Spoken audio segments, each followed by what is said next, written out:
Il est 19h05. Quel avenir pour l'Ukraine? Question au cœur de la conférence sur la sécurité qui s'est ouverte aujourd'hui à Munich. Ce rendez-vous en Allemagne intervient alors que le président américain dit s'être mis d'accord avec son homologue russe, Vladimir Poutine, pour ouvrir des négociations sur l'Ukraine. Emmanuel Macron, lui, a immédiatement répondu dans une interview, je vous le disais, accordée au Financial Times.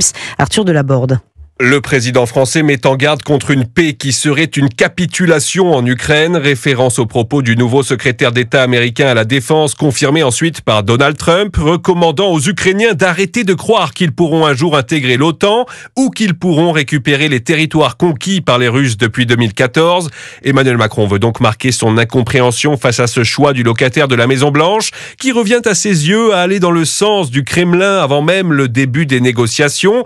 Donald Trump a pour l'instant entrouvert la porte à une participation directe de Kiev, Washington et Moscou aux discussions de paix, sans évoquer pour autant de rôle spécifique pour les Européens. C'est pourquoi Emmanuel Macron insiste sur la nécessité pour les 27 d'être également à la table des négociations et au-delà d'être intégrés à la future architecture de sécurité du continent, une manière de rappeler qu'il a été le premier chef d'État à évoquer l'envoi de troupes au sol en Ukraine pour garantir la sécurité du pays en cas de cessez-le-feu avec la Russie.